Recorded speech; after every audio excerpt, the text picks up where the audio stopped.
तर सर्रास ईडीची चौकशी लावून कितीतरी लोक आज भारतीय जनता पार्टीमध्ये सामील झालेले आहेत.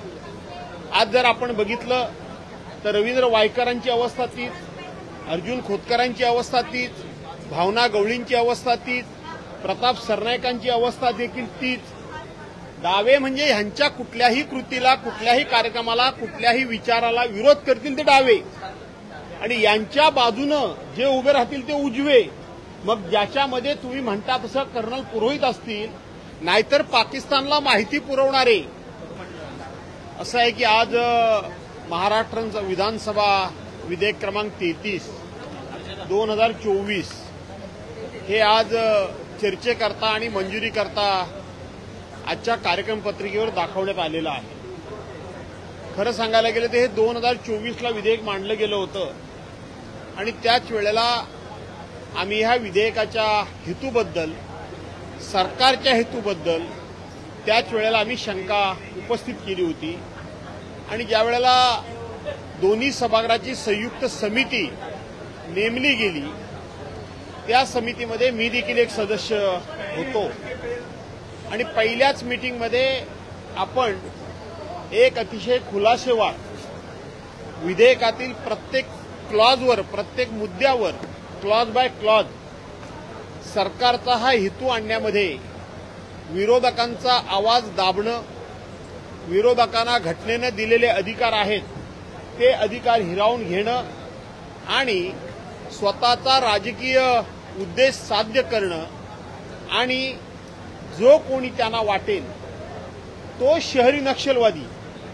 शहरी नक्षलवाद्याची नक्की व्याख्या काय हा प्रश्न जो आम्ही विचारला त्यावेळेला आम्हाला समितीमध्ये समाधानकारक उत्तर मिळालं नाही, अधिकाऱ्यांनी देखील उत्तर मिळालं नाही आणि म्हणून त्याच वेळेला आपल्याला कळून चुकलं होतं की ह्या देशामध्ये 2014 पासून प्रत्येक जण आपल्या पक्षात यावा म्हणून त्याच्यावर वाटेल ते भ्रष्टाचाराचे आरोप करायचे, त्याच्यावर वाटेल ते वैयक्तिक त्याची निंदानालस्ती, टीका टिप्पणी करायची आणि त्याचबरोबर वेगवेगळ्या ज्या चौकशी एजन्सीज आहेत त्या पाठीमागे त्याच्या चौकशा लावायच्या.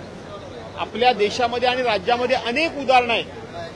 आपण जर बघितलं असेल तर सर्रास ईडीची चौकशी लावून कितीतरी लोक आज भारतीय जनता पार्टीमध्ये सामील झालेले आहेत. आज जर आपण बघितलं तर रवींद्र वायकरांची अवस्था तीच, अर्जुन खोतकरांची अवस्था तीच, भावना गवळींची अवस्था तीच, प्रताप सरनाईकांची अवस्था देखील तीच. अशा पद्धतीनं अनेकांच्या ईडीच्या चौकशा लावून त्यांना आपल्या पक्षामध्ये घेतलं जातं आणि आपल्या पक्षामध्ये ते आल्यानंतर त्यांची चौकशी बंद होते, त्यांच्या फाईल गायब होतात, त्यांच्या फाईल हरवल्या जातात. त्याचं उदाहरण म्हणजे सन्मान्य छगन भुजबळ साहेब आहेत, त्याचबरोबर नवाब मलिक सुद्धा आहेत, प्रफुल्लभाई पटेल सुद्धा आहेत की यांच्या पक्षात जो माणूस जाईल तो मग पूर्णपणे भ्रष्टाचार मुक्त होतो, आरोप मुक्त होतो, तो भाजपवासी होतो आणि मग सगळंच त्याच्या पाठीमागचं लागलेलं लचण थांबून जातं. तसाच प्रकार आहे की या लोकांच्या विरोधात जे जे कोणी बोलू इच्छितात, जे जे कोणी मतप्रदर्शन करू शकतात, डॉक्टर बाबासाहेब आंबेडकरांच्या घटनेनं ज्यांना ज्यांना अधिकार दिलेला आहे त्या सगळ्यांनी आपल्या विरोधात बोलू नये आणि म्हणून त्यांना आपण हे शहरी नक्षलवादी ठरवावे अशा पद्धतीचा दुष्ट हेतू त्या विधेयकामध्ये होता आणि आजही सरकारचा हा दुष्ट हेतू लपलेला नाही. कालच माननीय बावनकुळे साहेबांनी संयुक्त समितीचा अहवाल सादर केलाय, त्याच्यावर आम्ही नजर मांडतोय. काल केला अहवाल दिला आणि आज लगेच ते मंजुरी करता येतंय. त्यामुळे सरकारला भीती वाटते.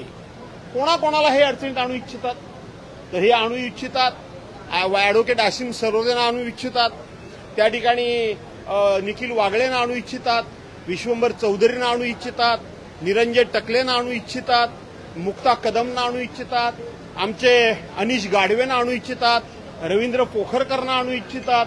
अशा पद्धतीनं या सरकारच्या विरोधात जो जो कोणी बोलेल त्या सगळ्यांना या विलाच्या उल्का महाजनांना आणू इच्छितात अशा पद्धतीनं डावे आणि कडवे म्हणजे काय?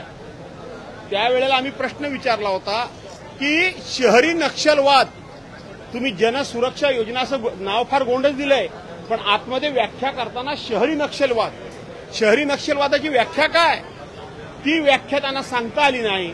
आणि म्हणून त्याने तुम्ही आता म्हणता त्या पद्धतीनं डाव्या विचारांचे आणि कडवट. डाव्या विचारांचे म्हणजे काय? सत्ताधारी पक्षाच्या मताच्या पेक्षा वेगळं मत मांडणारे, त्यांचे विचार मांडणारे, आणि म्हणून त्यांचे विचार दाबणं. काही लोकांना मी मगाशी म्हटलं ED, CBI, NIA, income tax, SIT या चौकशा लावून त्यांची तोंड बंद केली. आणि आता जे अशा पद्धतीनं कोणी धाडसानं बोलतायत त्यांची तोंड आता बंद करणं, अशा पद्धतीचा दुष्ट हेतू या विधेयकामध्ये आहे. आम्ही समितीमध्ये विरोध केला. आम्ही आता हे विधेयक मंजुरी करता येईल तेव्हा सुद्धा आमची भूमिका आम्ही मांडणार. मला पत्रकार म्हणून तुमच्या धाडसाचं कौतुक वाटतं. मला तुमच्या अभ्यासाचं जाहीरपणे कौतुक करायचं आहे की तुम्ही फक्त ते काय बोलतात ते दाखवतात. पण पहिल्यांदा असे प्रश्न तुम्ही विचारलेत, डावे आणि उजवे.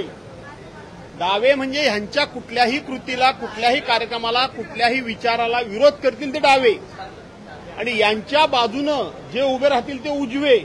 मग ज्याच्यामध्ये तुम्ही म्हणता तसं कर्नल पुरोहित असतील, नाहीतर पाकिस्तानला माहिती पुरवणारे वेगवेगळे कुरुलकर वगैरे, प्रदीप कुरुलकर वगैरे असे अनेक लोक, परवांची ती एक महिला पण त्याच्यामध्ये सापडली, पण ती मात्र देशद्रोही नाही. पण यांच्या विरोधात बोलतील ते डावे.